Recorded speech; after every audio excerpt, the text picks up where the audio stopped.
उत्पत्ति अध्याय 25। तब अब्राहम ने एक और पत्नी ब्याह ली जिसका नाम कतूरा था।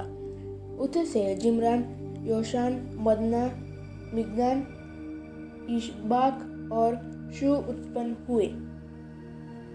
योशान से शबा और ददान उत्पन्न हुए और ददान के वंश में अशूरी, लतूशी और लूमी लोग हुए। मिगदान के पुत्र एपा, एपेर, हनोक, अबीदा और एल्दा हुए। ये सब कतूरा की संतान हुए। इसहाक को तो अब्राहम ने अपना सब कुछ दिया, पर अपनी रखेलियों के पुत्रों को कुछ कुछ देकर अपने जीते जी अपने पुत्र इसहाक के पास से पूरब देश में भेज दिया। अब्राहम की सारी आयु 175 वर्ष की हुई। अब्राहम का दीर्घायु होने के कारण अर्थात पूरे बुढ़ापे की अवस्था में प्राण छूट गया और वह अपने लोगों में जा मिला। उसके पुत्र इसहाक और इश्माएल ने हित्ती सोहर के पुत्र एप्रोन की मम्रे के सम्मुख वाली भूमि में जो मकपेला की गुफा थी उसको मिट्टी दी, अर्थात जो भूमि अब्राहम ने हित्तियों से मोल ली थी उसी में अब्राहम और उसकी पत्नी सारा दोनों को मिट्टी दी गई। अब्राहम के मरने के पश्चात परमेश्वर ने उसके पुत्र इसहाक को जो लहे रोई नामक कुएं के पास रहता था आशीष दी। अब्राहम का पुत्र इश्माएल जो सारा की मिस्री दासी हजीरा से उत्पन्न हुआ था, उसकी यह वंशावली है।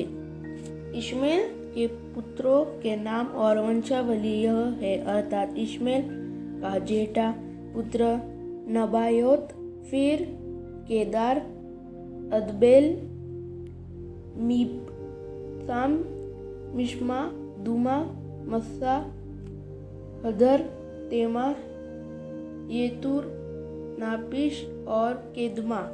इश्माएल के पुत्र ये ही हुए और इन्हीं के नामों के अनुसार इनके गांवों और छावनियों के नाम भी पड़े और ये ही 12 अपने अपने कुल के प्रधान हुए।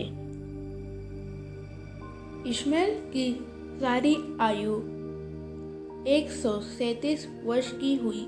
तब उसके प्राण छूट गए और वह अपने लोगों में जा मिला। उसके वंश कबीला से शूर तक जो मिस्र के सम्मुख अशूर के मार्ग में है बस गए और उनका भाग उनके सब भाई बंधुओं के सम्मुख पड़ा। अब्राहम के पुत्र इसहाक की वंशावली यह है। अब्राहम से इसहाक उत्पन्न हुआ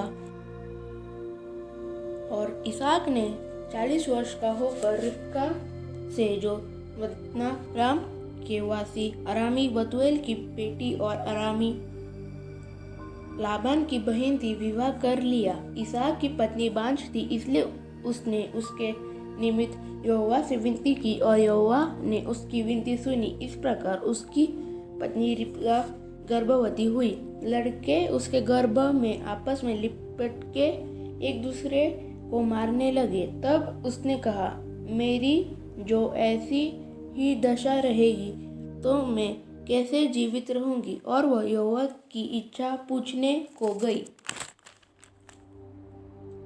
तब यहोवा ने उससे कहा, तेरे गर्भ में 2 जातियां हैं और तेरी कोख से निकलते ही 2 राज्य के लोग अलग अलग होंगे और एक राज्य के लोग दूसरे से अधिक सामर्थी होंगे और बड़ा बेटा छोटे के अधीन होगा। जब उसके प्रसव का समय आया तब क्या प्रकट हुआ कि उसके गर्भ में जुड़वे बालक है।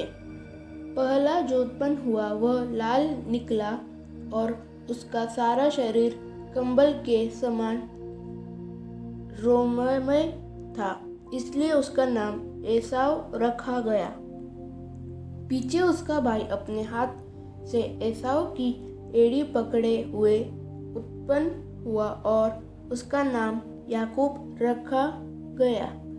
जब रिबका ने उनको जन्म दिया तब इसहाक 60 वर्ष का था।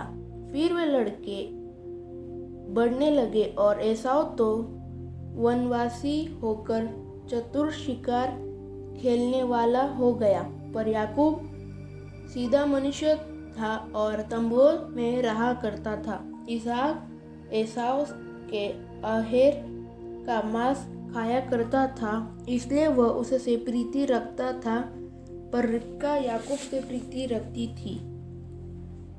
एक दिन याकूब भोजन के लिए कुछ दाल पका रहा था और एसाव जंगल से थका हुआ आया। तब एसाव ने याकूब से कहा, वह जो लाल वस्तु है उसी लाल वस्तु में से मुझे कुछ खिला, क्योंकि मैं थका हूँ। इसी कारण उसका नाम एदोम भी पड़ा। याकूब ने कहा, अपना पहिलौठे का अधिकार आज मेरे हाथ बेच दे। एसाव ने कहा, देख, मैं तो अभी मरने पर हूँ, इसलिए पहिलौठे के अधिकार से मेरा क्या लाभ होगा। याकूब ने कहा, मुझ से अभी शपथ खा। अतः उसने उससे शपथ खाई और अपना पहिलौठे का अधिकार याकूब के हाथ बेच डाला। इस पर याकूब ने एसाव को रोटी और पकाई हुई मसूर की दाल दी और उसने खाया पिया और उठकर चला गया। यूं एसाव ने अपना पहिलौठे का अधिकार तुच्छ जाना। आमीन।